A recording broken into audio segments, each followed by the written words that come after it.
Champions. Jamie's gone Liverpool. Gary's gone Arsenal. Why Arsenal, Gary? I couldn't separate Arsenal, City or Liverpool. I think they're absolutely all in with equal chance of winning it. So I've got no certainty at all that Arsenal are going to win it, but they've been consistent over the last 3 years. They've been second. I do feel they'll get there at some point. Liverpool, watching them Friday night, I saw Carragher's point. The two fullbacks have got to settle in. They look a little bit open. They're going to be exhilarating to watch. They're going to score a lot of goals.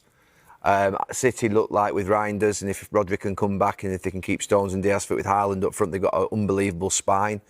So honestly, I couldn't separate them. So I just went for the team that I've been going for the last 3 years, feeling that they're very reliable. Happen at some stage. No, they're reliable and solid, and they're consistent, which I think is important. Can you win a title being reliable and solid?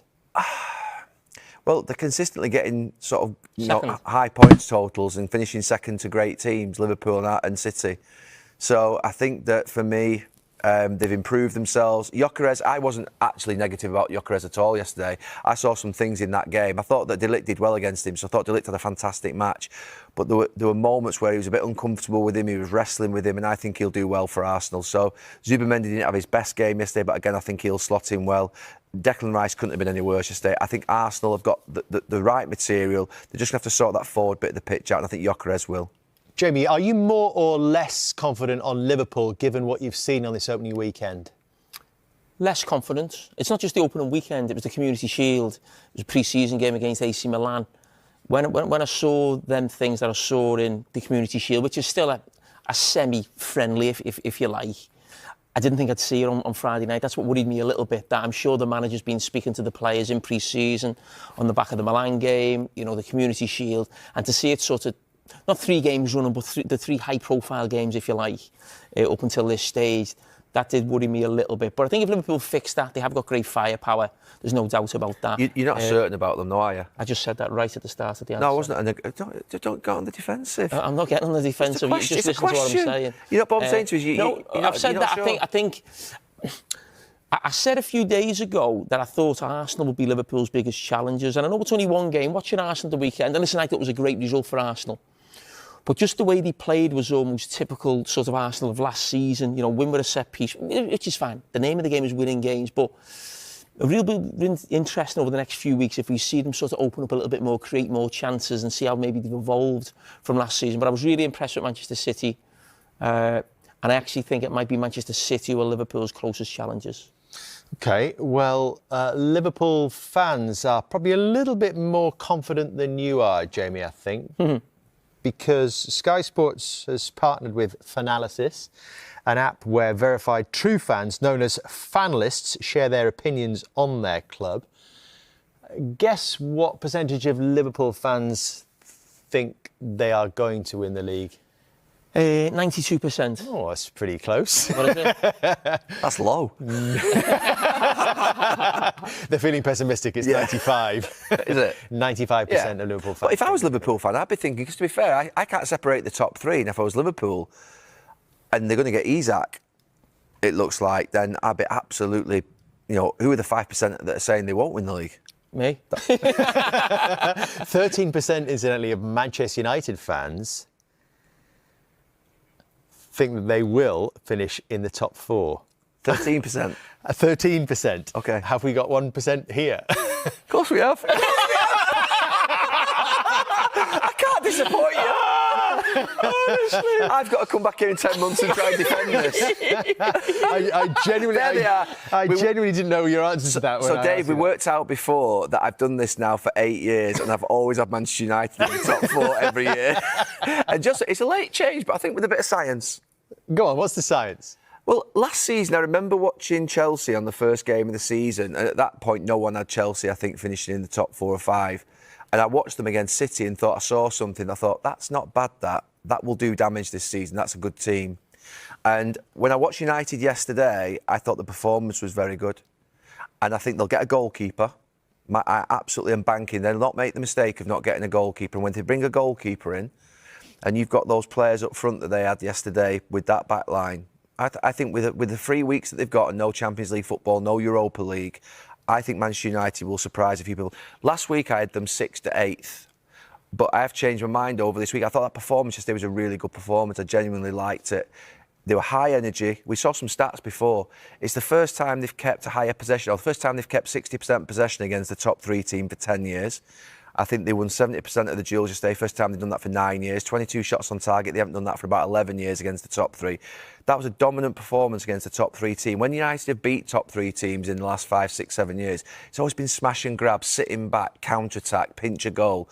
That yesterday, they lost, but I value performance. I really value performance. If you perform like that, you'll win a lot of football matches. So for me, maybe it's a little bit of bias because of who I support, but I thought I saw something yesterday similar to what I saw last season with Chelsea when they lost to City. I thought Chelsea will be a good side this season, and I'm not sure Chelsea are going to find it as easy with the World Club Championships, the European games, all the demands of that. I think United will just sneak in with Liverpool and City. When you hear those compelling arguments, are you thinking, I wish I had Man United instead of Chelsea in my top 4? No.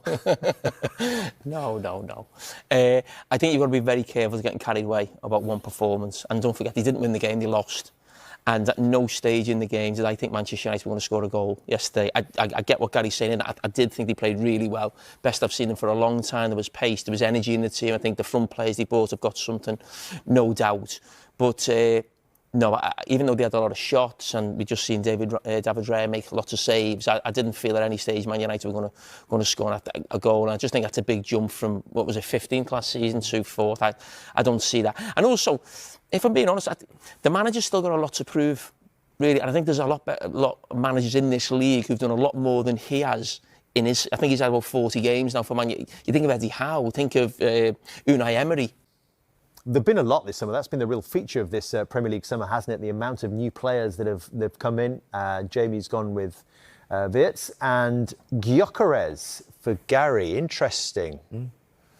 What did you make of his debut at Manchester United and the discussion that sort of followed afterwards around him? Look, I thought he made some runs. I didn't think he was found at times. I didn't think they played passes into him or crosses into him that suited him. I thought he caused De Ligt problems in moments in the game. I thought De Ligt had a brilliant game against him and really man-marked him well. I think he'll cause massive issues. He's what Arsenal need up there. He's what they need. Look, was he brilliant yesterday? No, but I think that for me, I saw things that would mean that it was his first game in the Premier League away at Old Trafford. Going to Manchester United for teams from London like Arsenal and Chelsea, it's tough. Just like it is for Manchester teams going to Arsenal and Chelsea. It's bloody hard work to come up to Manchester and up to Merseyside and win and play well. You know, Thierry Henry used to come to Old Trafford and sometimes not get a kick. That happened quite a bit. The idea that he's gone there yesterday in a tough game, I think he did all right. Go on, I was going to ask you about Wirtz. I just think it's a deal that is probably brilliant for the Premier League in that, I mean, how often do we see a player not go to Bayern Munich from the Bundesliga who looks like the top player? They always go to Bayern Munich. So for Liverpool to get that deal done, I think was fantastic. And he got brought off on Friday night and probably wasn't at his absolute best, but he still had some silky, lovely touches that he just, when you go and watch him play, there's something there. And yeah, I'm really looking forward to seeing what happens with him sort of next weekend. I'm already thinking of the Liverpool team next Monday. I think he might actually play as always the false nine, or Liverpool don't go there actually with a striker with him playing there. But no, I think with Kevin De Bruyne going, we needed a superstar in that position to come into the league, and I think he might be that. Player to watch, we were thinking on the lines of, a young player that may have just arrived or is coming through. And we asked our finalists to recommend one, finalists of each club to recommend somebody that might help our guys make their choice. So we sort of gave you this list, gentlemen, and let's just let people soak that in for a second. There might be some unfamiliar names to one or two. Tierno Barry, we didn't get to see too much of. His time will come in an Everton shirt. Anton Stach, we saw taking corners for Leeds United this evening. Let's have a look then. Let's move on to what they have gone for off that list. Truffert, the new left-back for Bournemouth, and Estevao, who made quite an impact, Jamie, without scoring or creating an assist for Chelsea yesterday. Well, I think he's already got Brazil caps. I think I'm right in saying that. He was fantastic in the Club World Cup against Chelsea, a few weeks ago as well. So I think at the end of the game, all the players are coming up to him, talking to him.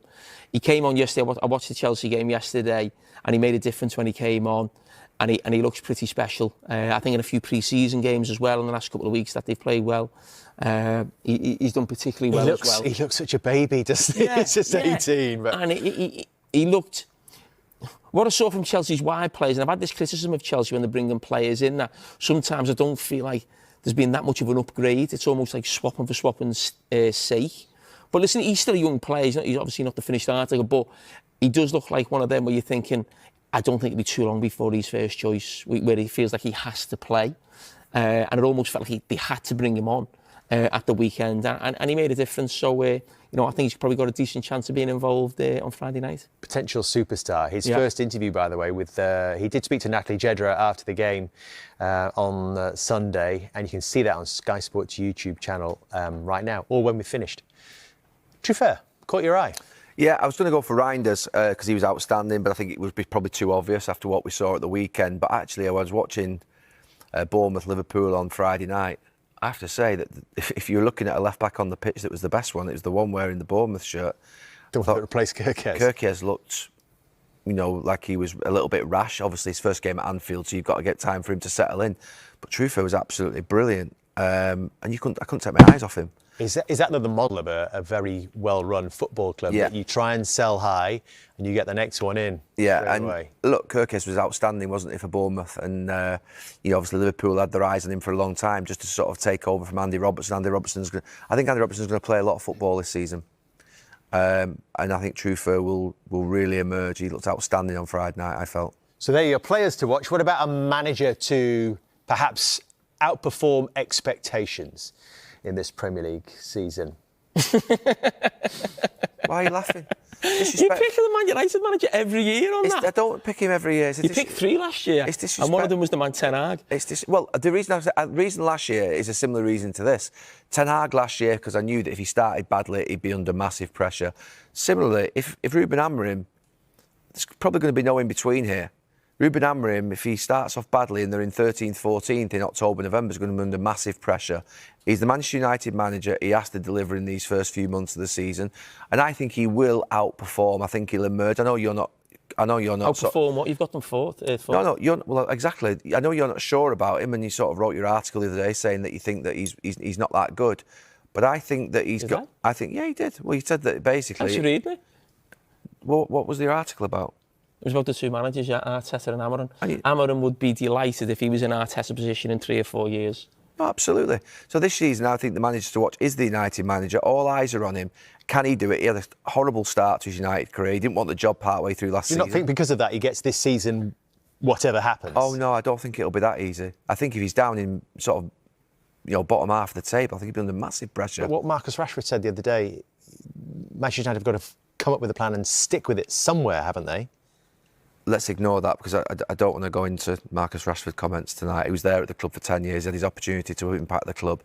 Ruben Amorim this year, I think, will do a good job. I think. So you don't Marcus agree? can concentrate on Barcelona. Whoever said it, you don't agree